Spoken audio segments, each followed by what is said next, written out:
In 1 week, work that will directly impact every Kentuckian will begin when the General Assembly returns to Frankfort. At a time with so much on the line, with issues brought on by the pandemic, one battle is already heating up. Political editor Chris Williams explains what's on the line for you from Frankfort. January 5th, the General Assembly will return here for their annual session, which is budgeted for every year. If they were to come here any other time, they would need what's called a special session, which would cost us taxpayers about $65,000 extra every day.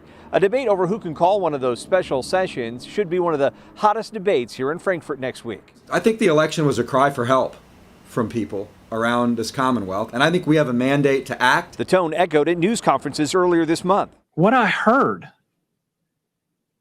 I think, is un-American. Republican lawmakers say Kentuckians want them here dealing with the pandemic, but the Constitution forces them to wait until the annual session or the governor to call a special session.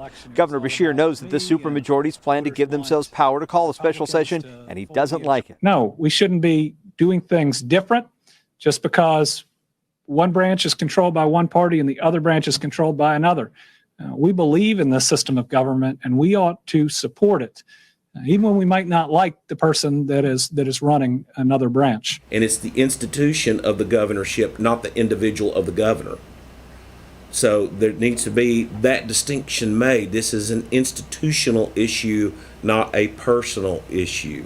Kentucky is one of only 14 U.S. states that puts a special sessions call entirely in the hands of a governor. Indiana is another, and it's of note that Republican Indiana Governor Eric Holcomb, like Democrat Governor Andy Beshear, is expecting Republican-led General Assemblies to rein in executive powers when they return to work, although it appears special session powers won't likely be a debate in the Hoosier state. One thing that this coronavirus has successfully done is it's pointed out holes in our statutes and in our Constitution.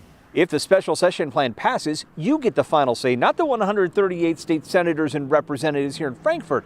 That's because it would be a proposed constitutional amendment and must go on a statewide ballot, the next of which is in November of 2022. At the Capitol, Chris Williams, WHAS 11 News.